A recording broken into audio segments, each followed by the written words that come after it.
कहानी आखिरी वादा। उत्तराखंड की वादियों में बसे एक छोटे से गांव में कवि नाम का लड़का रहता था। उसकी जिंदगी साधारण थी, लेकिन उसका दिल बहुत बड़ा था। पिता खेतों में मेहनत करते और माँ घर संभालती। गरीबी होने के बावजूद घर में प्यार और सुकून की कोई कमी नहीं थी। कवि का सपना था कि वह पढ़ लिख कर अपने माता पिता को अच्छे दिन दिखाए। कवि बचपन से ही बहुत होशियार था। स्कूल में उसकी गिनती सबसे तेज दिमाग वाले बच्चों में होती। शिक्षक कहते, यह लड़का एक दिन जरूर बड़ा नाम करेगा। माँ हर रात उसे पढ़ाई के लिए जगाती और फिर अपने हाथों से खाना खिलाकर सुलाती। पिता अक्सर कहते, बेटा मैं पढ़ा लिखा नहीं हूँ, पर तेरी पढ़ाई में कमी नहीं आने दूंगा। बस तू वादा कर, हमें कभी अकेला नहीं छोड़ेगा। कवि हर बार मुस्कुराकर कहता, पापा ये मेरा आखिरी वादा है। गांव से शहर का सफर। 12वीं कक्षा में अच्छे अंक लाने के बाद कवि को शहर की यूनिवर्सिटी में दाखिला मिला। माँ बाप ने अपनी जमीन का एक टुकड़ा बेचकर उसका खर्चा उठाया। विदाई के दिन माँ की आंखें नम थीं। उसने कवि के हाथ में एक पुरानी डायरी पकड़ाते हुए कहा, जब भी अकेला महसूस करे, इसमें अपने दिल की बातें लिख लेना। इससे तुझे लगेगा कि मैं तेरे पास हूं। कवि शहर पहुंचा। पढ़ाई के साथ साथ पार्ट टाइम काम करके वह अपने सपनों की सीढ़ी चढ़ने लगा। नई जगह, नए लोग, नए रिश्ते, धीरे धीरे उसकी जिंदगी व्यस्त हो गई। माँ बाप को अब सिर्फ फोन पर हाँ सब अच्छा है जैसी छोटी बातें मिलती। वे तरसते कि उनका बेटा कुछ देर उनसे दिल की बात करे, लेकिन कवि हमेशा जल्दी में रहता। सफलता और दूरी। समय बीतता गया। कवि ने पढ़ाई पूरी की और एक बड़ी कंपनी में नौकरी पाली। पहली तनख्वाह से उसने माँ बाप के लिए महंगा मोबाइल भेजा। उसने सोचा अब वे खुश होंगे। लेकिन बूढ़े माता पिता को मोबाइल चलाना नहीं आता था। वे फिर भी हर रात उसी छोटे से पुराने फोन से घंटों इंतजार करते कि बेटा शायद कॉल करेगा। माँ अक्सर पड़ोसियों से कहती, मेरा कवि अब बड़ा आदमी बन गया है। वह बहुत व्यस्त है, पर मुझे उस पर गर्व है। लेकिन उसके मन का खालीपन कोई नहीं समझ पाता। अनजाने से रिश्ते। कवि की नई नौकरी में सब कुछ अच्छा चल रहा था। ऑफिस की सहकर्मी अन्या से उसकी नजदीकियां बढ़ी।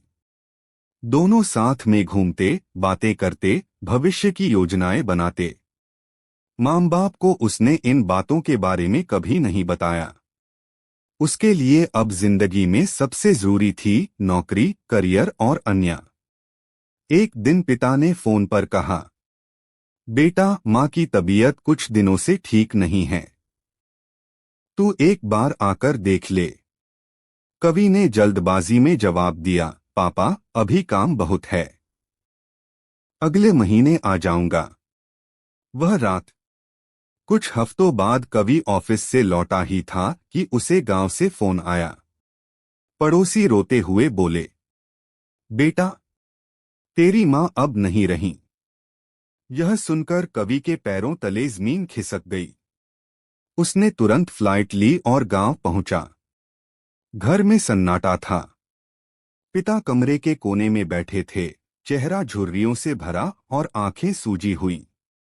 माँ का चेहरा अब सिर्फ तस्वीर में था। उसके सामने दीपक जल रहा था। कवि तस्वीर को देखता रहा और आंखों से आंसू बहते रहे। उसके कानों में गूंज रहा था, बेटा यह मेरा आखिरी वादा है। अधूरी डायरी। अगली सुबह पिता ने कवि को वह पुरानी डायरी दी जो माँ ने उसे सालों पहले दी थी। कवि ने कांपते हाथों से डायरी खोली। पहले कुछ पन्नों में उसके ही लिखे सपने और भावनाएं थीं। लेकिन आखिरी पन्नों पर माँ की लिखी बातें थीं। कवि मुझे पता है तू बहुत व्यस्त है। तू हमें फोन नहीं कर पाता, तो मैंने सोचा क्यों न मैं ही तुझसे बातें कर लूं।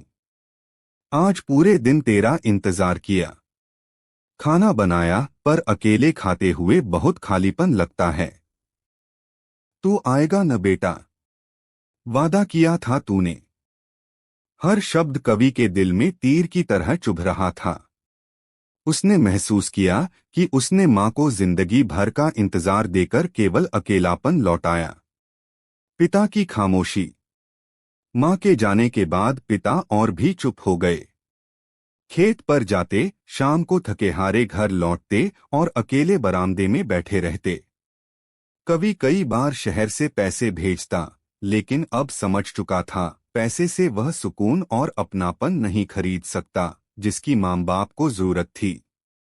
एक दिन पिता ने धीमी आवाज में कहा, बेटा जब मां गई न, तो बस एक ही बात कह रही थी, कवि का ख्याल रखना, उसने तुझसे आखिरी वादा लिया था। कवि का पछतावा। कवि के लिए यह शब्द किसी सजा से कम नहीं थे। उसने सोच लिया कि अब चाहे कुछ भी हो जाए, वह पिता को अकेला नहीं छोड़ेगा। वह अक्सर छुट्टियों में गांव आने लगा, पिता के साथ खेतों में समय बिताता, उनके लिए खाना बनाता। लेकिन मां की कमी हर जगह महसूस होती। कभी बरामदे में बैठते हुए वह पिता के आंसुओं को देखता, कभी रात को मां की डायरी पढ़ते हुए खुद रो पड़ता। वह बार बार सोचता, काश मां को एक बार गले लगा पाता, काश आखिरी बार उनका हाथ पकड़ लेता। सीख। जिंदगी में सफलता कितनी भी बड़ी क्यों न हो, अगर माता पिता के साथ समय न हो तो सब अधूरा है। वे सिर्फ पैसों या तोहफों से खुश नहीं होते, उन्हें चाहिए हमारा प्यार, हमारी बातें और हमारा साथ। क्योंकि जब वे चले जाते हैं, तब हमें सिर्फ पछतावा और अधूरा वादा मिलता है।